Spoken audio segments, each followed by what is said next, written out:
सभी उत्तर प्रदेश वासियों से कहना चाहूंगा, जब भारत की सनातन संस्कृति और भारत की परंपरा का गुणगान दुनिया कर रही है, तब भारत के महापुरुषों के प्रति श्रद्धा और सम्मान का भाव हर नागरिक का दायित्व होना चाहिए और इन स्थितियों में किसी भी आक्रांता को महिमा मंडन नहीं करना चाहिए।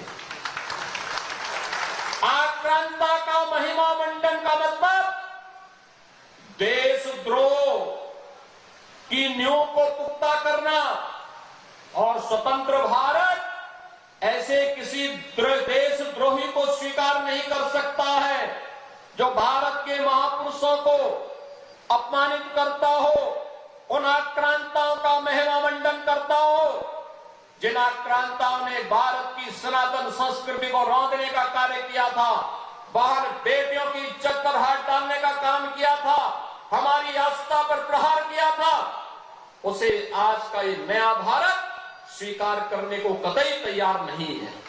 और इसीलिए मैं आपके कहने के लिए आया हूं, विकास की गाथा तभी आगे बढ़ सकती है जब हम अपनी विरासत को पूरे गौरव के साथ आगे बढ़ाने का काम कर रहे हैं।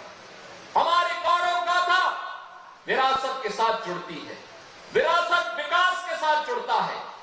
विरासत और विकास की अद्भुत गाथा का ही एक नया रूप है बहराइच का, जहां मेडिकल कॉलेज भी बन गया है और साथ साथ हमने बहराइच का बाईपास भी स्वीकृत कर दिया है। बहराइच में एक नया बाईपास शुरू होगा, नेपाल से कनेक्टिविटी को आसान कर लिया है और यहां पर जो कतनिया घाट वन्य जीव प्रभाग है,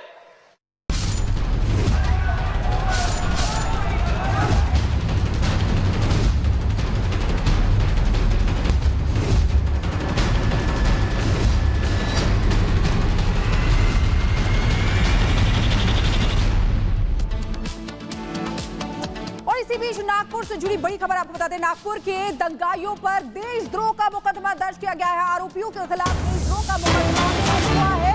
एफआईआर कॉपी में कई सोशल मीडिया अकाउंट्स का भी जिक्र किया गया है। जांच के दौरान अफवाह फैलाने वाले 172 वीडियो भी मिले हैं उस वक्त के। तो ये बड़ी खबर आपको बता रहे हैं, देखिए देशद्रोह का मुकदमा दर्ज किया गया है नागपुर के दंगाइयों के खिलाफ। एफआईआर में कई सोशल मीडिया अकाउंट्स का भी जिक्र किया गया है, क्योंकि 172 ऐसे वीडियो मिले हैं जिन्होंने उस समय अफवाह फैलाई। जांच के दौरान अफवाह फैलाने वाले 172 वीडियो मिले हैं। तो आपको बता दें कि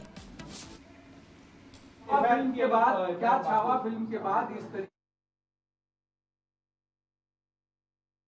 या जिस तरीके से तन से जुड़ा, जैसे उसको ग्लोरीफाई किया गया, क्या उस फिल्म के बाद से छावा मूवी से जुड़ा हुआ कोई भी हमारे एफआईआर में कंटेंट नहीं है। हमारा जो भी एफआईआर में कंटेंट है, पहला एफआईआर में कंटेंट है कि जो उस दिन प्रोटेस्ट हुआ, प्रोटेस्ट वाले वीडियो को जो कट करके जो वायरल किया गया और उसके बाद से जो वायलेंस हुआ, वो पहला हमारे इसमें है। और दूसरे में है जो वायलेंस हुआ, वायलेंस वाले वीडियो को स्प्रेड करके फर्दर वायलेंस हुआ, वो सेकंड वाले में है। तीसरे में है जो ऑफेंसिव कमेंट्स वगैरह किए गए इससे जुड़े हुए। चौथे में है जो वायलेंस को ग्लोरीफाई किया गया और फर्दर वायलेंस करने के लिए अपील किया गया। ऐसे प्रकार के 4 हमारे इसमें है। उस पार्टी के जो अध्यक्ष और दूसरे कार्यकर्ता ये कह रहे हैं कि फहीम सही था और उसको जानबूझकर अरेस्ट किया गया है, तो क्या उनके पार्टी के अलग अलग नेता कार्यकर्ता जो भी उससे जुड़े लोग थे, उन सबको भी इन्वेस्टिगेशन या उनसे जुड़े जो अकाउंट्स हैं उन सबको वेरीफाई और देखिए इसमें 2 प्रकार की चीजें। पहला तो ये फहीम खान जो एक्चुअल में जो वायलेंस हुआ है उसमें अरेस्ट है, और उसके बाद यहाँ पर जो है कि उसने जो कॉन्स्पिरेसी की है, जो सोशल मीडिया पे पोस्ट डाले जिसकी वजह से लोग सब उससे जुड़ गए और बाहर आ गए, तो वो हमने जो प्राइमा फेसाई दिख रहा है कि ऐसा हुआ है।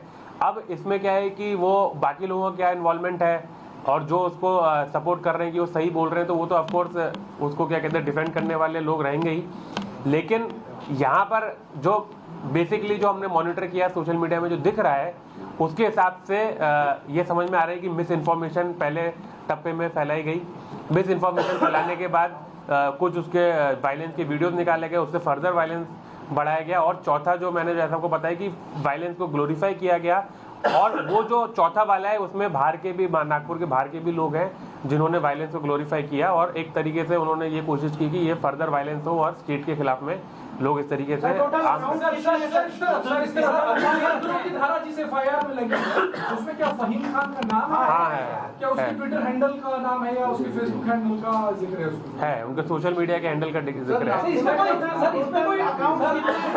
अभी तक की जांच में कोई टेरर एंगल आपको दिखता है? नहीं, टेरर एंगल का तो मैं नहीं बता सकता, लेकिन ये एंगल जरूर है कि जो वायलेंस जो हुआ है उसको ग्लोरीफाई किया गया और उसको और फर्दर वायलेंस करने के लिए इंसाइट किया गया। और जिस तरीके से अगर पुलिस पर पथराव उस दिन हुआ था तो उस चीज़ को उन्होंने ग्लोरीफाई किया और उसको उन्होंने कहा कि ये सही हुआ और ये होना चाहिए।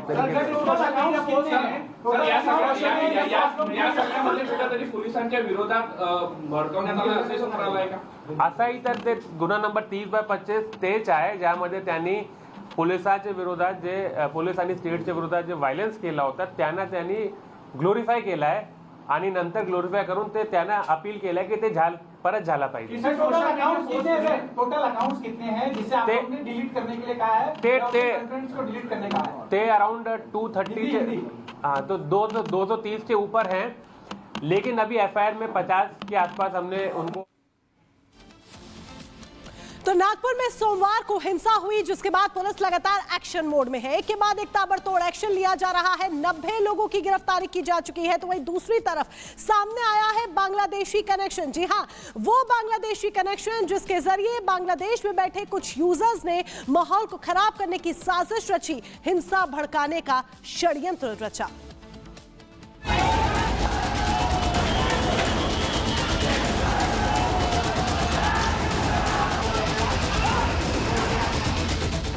अक्सर देखा जाता है कि जब भी कोई हिंसा होती है तो उस हिंसा को भड़काने में सोशल मीडिया को एक बड़े हथियार की तरह इस्तेमाल किया जाता है। और यही नागपुर में 17 मार्च की उस दरमियानी रात भी हुआ जिस रात नागपुर के महाल इलाके में हिंसा भड़की थी। अराजक तत्वों की तरफ से सोशल मीडिया में भड़काऊ पोस्ट किए गए, आपत्तिजनक पोस्ट करके लोगों को उकसाया गया और जब भीड़ बढ़ गई तो फिर जमकर आगजनी और तोड़फोड़ की गई। हैरानी इस बात की है कि सोशल मीडिया पर जो लोग भड़काऊ पोस्ट कर रहे थे उसमें बांग्लादेश के कुछ लोग भी शामिल हैं। पुलिस को तो बांग्लादेश से संचालित एक ऐसा अकाउंट मिला है जिसने नागपुर में हिंसा की आग लगाने में शुद्ध देसी घी की तरह काम किया। बांग्लादेशी यूजर ने हिंसा के बाद धमकी भरा पोस्ट करते हुए तो यहाँ तक लिखा कि सोमवार के दंगे तो सिर्फ एक छोटी घटना है, भविष्य में तो और भी बड़े दंगे किए जाएंगे।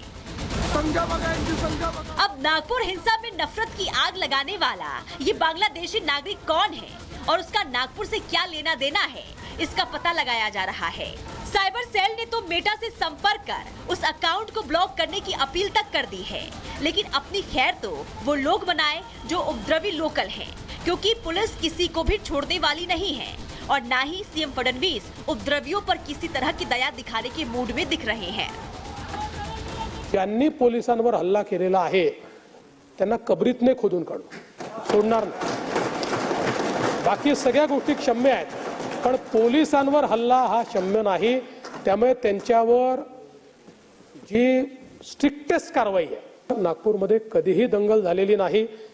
त्यामुळे परवाचा झालेला इन्सिडेंस हा काही लोकांनी याच्याकरता काही हा समाज तो समाज असं नाही, पण काही लोकांनी हा जाणीवपूर्वक केलेला त्या ठिकाणी लक्षात येतो। बिहार से इस वक्त बड़ी खबर है जहां के भागलपुर में सरेआम गोलीबारी हुई है। मंत्री नित्यानंद राय के भांजे को मारी गई है गोली। गोलीबारी में एक व्यक्ति की मौत हो गई है, एक घायल हुआ है। भागलपुर के पुलिस जिला नवगछिया में ये गोलीबारी हुई है। आपसी विवाद बताई जा रही है। गोलीबारी की वजह भाई ने भाई को मारी है गोली। मामूली विवाद में भाई विश्वजीत और जयजीत के बीच फायरिंग हुई। विश्वजीत की मौत हो गई है, जयजीत का इस वक्त इलाज चल रहा है। मां भी जख्मी हुई है। भागलपुर के निजी अस्पताल में इलाज जारी है। गृह राज्य मंत्री नित्यानंद राय के भांजे की मौत हो गई है और हमारे साथ हमारे वरिष्ठ सहयोगी प्रकाश इस वक्त जुड़ चुके हैं। प्रकाश, बताइए किस तरह से आपसी विवाद रहा और क्या जानकारी?